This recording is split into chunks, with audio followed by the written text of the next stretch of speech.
I'm not one to complain, but that night felt like the universe was playing some cruel joke on me. Let me set the scene. I'm driving home from work, dead tired, still dressed in my button-up shirt and slacks because corporate life doesn't care if it's Friday. The clock reads 9:47 p.m., and all I can think about is collapsing on my couch and zoning out to whatever trash TV is on. The road was eerily quiet, one of those nights when the streetlights seem dimmer and the shadows on the sidewalk feel alive. Halfway home, I noticed headlights in my rearview mirror, bright and uncomfortably close. Then, bam, red and blue flashing lights. I muttered to myself, pulling over to the side of the road. My mind raced. Did I roll through a stop sign? Speeding? No way. I've got the cleanest record in town. Still, I rolled down the window and kept my hands on the wheel like I was in a driver's ed tutorial. Two cops approached. The first guy, Sergeant Bradley Harris, had this look on his face like he just caught me stealing his grandmother's purse.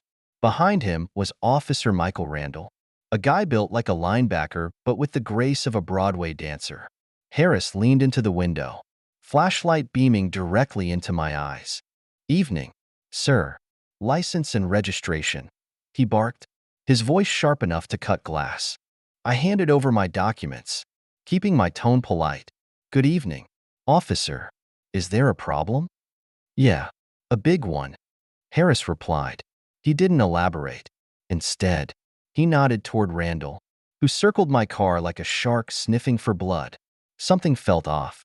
My car was spotless, and I had no reason to be nervous, except for the fact these guys were acting like I just robbed a bank.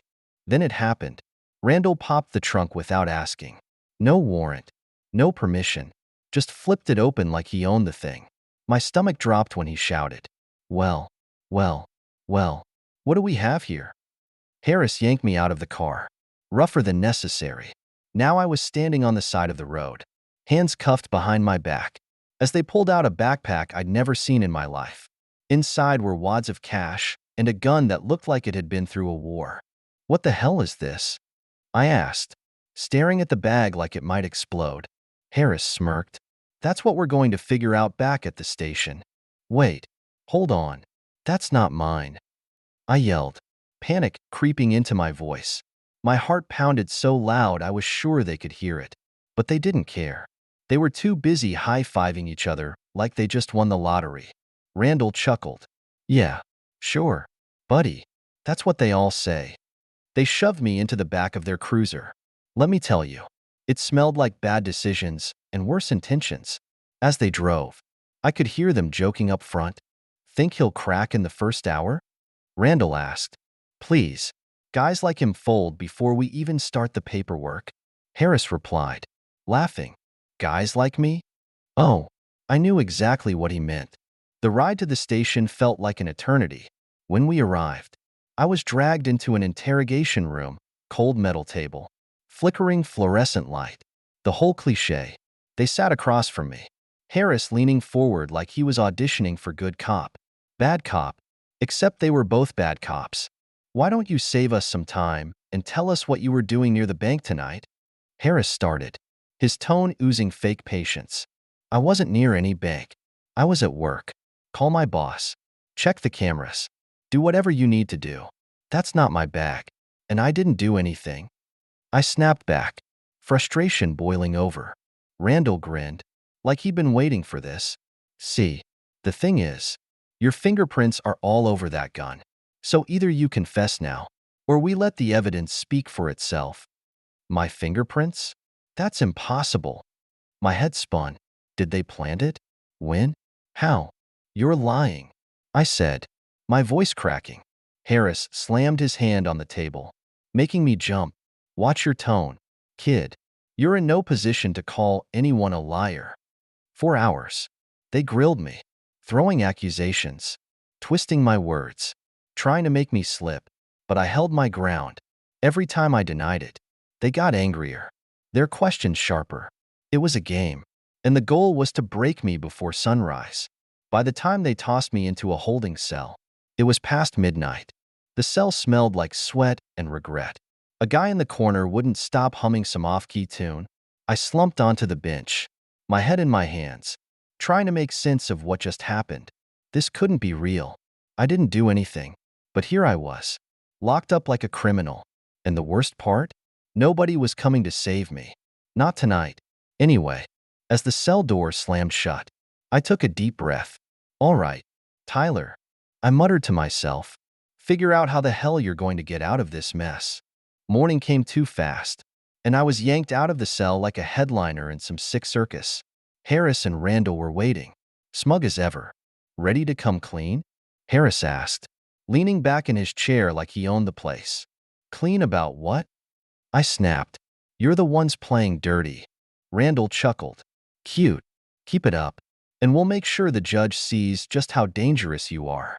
They tossed out more fabricated witness statements, blurry security footage, and, of course, the planted gun. My heart raced, but I kept my cool. I knew the truth, even if they were hell-bent on burying it. Finally, my court-appointed lawyer showed up, a guy who looked like he'd rather be anywhere else. He fumbled through my case file, muttering legal jargon that did nothing to boost my confidence. You're facing some serious charges, he said, barely looking at me. No kidding. I snapped. How about helping me prove I didn't do it? But even he seemed doubtful. The system was stacked, and I was at the bottom of the pile. By the time I was back in the cell, the weight of it all started sinking in. The media was already running with the story. I caught snippets of headlines on a nearby TV. Suspected robber in custody. My face was plastered everywhere. The other guys in the cell stared at me until one finally spoke up. So, you the guy who hit the bank? Do I look like I robbed a damn bank? I snapped, but my voice cracked. Even I didn't sound convincing anymore. That night, I couldn't sleep. My brain was a war zone of anger and fear. If I didn't figure something out, those cops would win, and I couldn't let that happen. The court date came faster than I liked. Walking into that courtroom felt like stepping into a lion's den. Harris and Randall sat there, smug as ever. While the prosecutor had her game face on like this was the case of her career. Meanwhile, I was stuck with my lawyer, who had the charisma of a wet sponge. The trial kicked off hard. The prosecutor painted me as some mastermind criminal. Evidence? The gun, the cash, and those bogus fingerprints Harris swore were mine. Ladies and gentlemen, she said, pointing at me, this man thought he could rob a bank and get away with it. Let's prove him wrong. My blood boiled, but I kept it together. Then, my lawyer finally did something useful. He presented time-stamped footage from my office showing I was at work when the supposed robbery happened. It was a mic drop moment, but Harris didn't flinch. Could have had an accomplice, he said casually, like it was coffee talk. You're lying. I snapped, jumping to my feet. The judge banged her gavel. My lawyer shot me a look that said, sit down or we're toast. As the day dragged on, Harris and Randall doubled down, swearing under oath that I looked nervous and suspicious. By the end of the day, I felt like I was sinking. The jury eyed me like I was guilty. My lawyer barely held it together, and those cops walked out like they'd already won. But then, something shifted. My lawyer pulled me aside after the session and whispered, I've got an idea. It's risky. At this point, risky was all I had. The next day, court felt like a pressure cooker. Harris and Randall sat smugly. The prosecutor wrapped up her case, and then my lawyer dropped the bomb. Your Honor, he said, standing tall for the first time. We have critical evidence.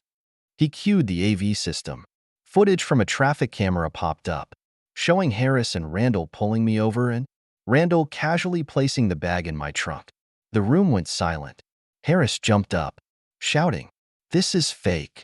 Sit down, the judge snapped, her face a shade darker than furious. But I wasn't done. I stood, calm as ever, and pulled out a badge. For the record, I said, locking eyes with Harris, I'm Agent Tyler Mason, FBI, investigating corruption like yours for months. Harris and Randall froze, their smugness replaced by terror. The judge ordered their immediate detention for perjury and evidence tampering. When it was over, I walked out, free. Reporters swarmed me. How does it feel to take down dirty cops? Someone shouted. I flashed a grin. Feels like justice. Then I walked away. After all, the work wasn't done. Corrupt cops don't catch themselves.